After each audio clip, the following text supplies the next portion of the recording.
Hello everyone. ఈ రోజు నుంచి నేను పాలిటీ యొక్క నోట్స్ గురించి చేయబోతున్నాను. అందులో ఫస్ట్ యూనిట్ వచ్చేసి హిస్టారికల్ బ్యాక్గ్రౌండ్ అనేది చాలా ఇంపార్టెంట్ చాప్టర్ అనమాట.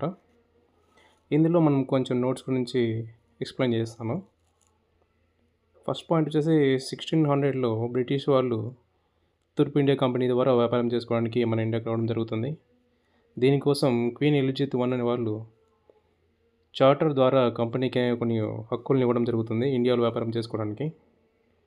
1765లో బెంగాల్, బీహార్, ఒడిషాలలో దివాన్ అనేది కంపెనీకి లభించడం జరుగుతుంది.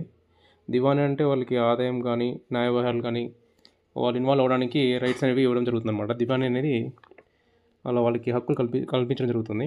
దీంతో ఫస్ట్ టైం వాళ్ళకి భూభాగాలపై కొన్ని హక్కులను ఇవ్వడం జరుగుతుంది ఈ దివానీతో. ఒక రకంగా ఈ హక్కులు అనేవి ఈ దివానీతోనే స్టార్ట్ అయిందని చెప్పవచ్చు.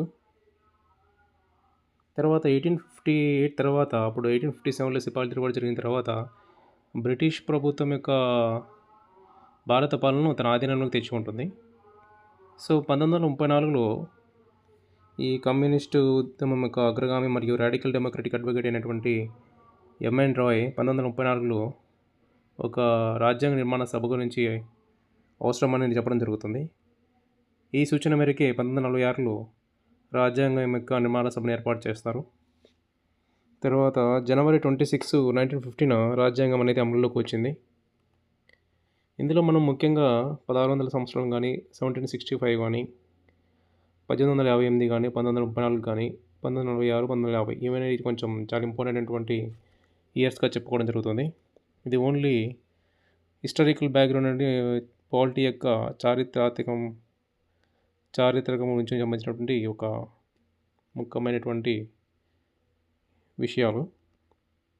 ఇలా నేను ఇదే విధంగా ఎవరి యొక్క యాక్టివ్ గురించి కూడా ఎక్స్ప్లెయిన్ చేస్తాను, ఆ నోట్స్ కూడా అందిస్తాను.